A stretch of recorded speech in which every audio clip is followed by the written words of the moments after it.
Hong Kong super sixes میں پاکستان نے final کے لیے کوالیفائی کر لیا۔ سیمی فائنل میں قومی ٹیم نے سنسنی خیز مقابلے کے بعد آسٹریلیا کو 1 رن سے شکست دی۔ پاکستان نے پہلے کھیلتے ہوئے مقررہ 6 اوورز میں 2 وکٹوں کے نقصان پر 121 رنز بنائے۔ خواجہ نافع نے 14 بالز پر 50 رنز کی شاندار اننگز کھیلی۔ عبدالصمد نے 34 اور کپتان عباس آفریدی نے 19 رنز بنائے۔ جواب میں آسٹریلیا کی ٹیم مقررہ 6 اوورز میں 120 رنز بنا سکی۔ ہانگ کانگ سپر سکسز میں پاکستان نے فائنل کے لیے کوالیفائی کر لیا۔ سیمی فائنل میں قومی ٹیم نے سنسنی خیز مقابلے کے بعد آسٹریلیا کو 1 رن سے شکست دی۔ پاکستان نے پہلے کھیلتے ہوئے مقررہ 6 اوورز میں 2 وکٹوں کے نقصان پر 121 رنز بنائے۔ خواجہ نافع نے 14 بالز پر 50 رنز کی شاندار اننگز کھیلی۔ عبدالصمد نے 34 اور کپتان عباس آفریدی نے 19 رنز بنائے۔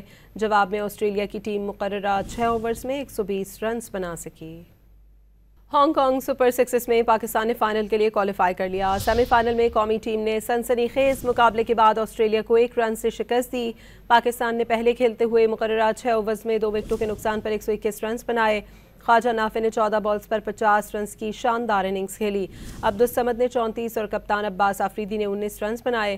جواب میں آسٹریلیا کی ٹیم مقررہ 6 اوورز میں 120 رنز بنا سکی۔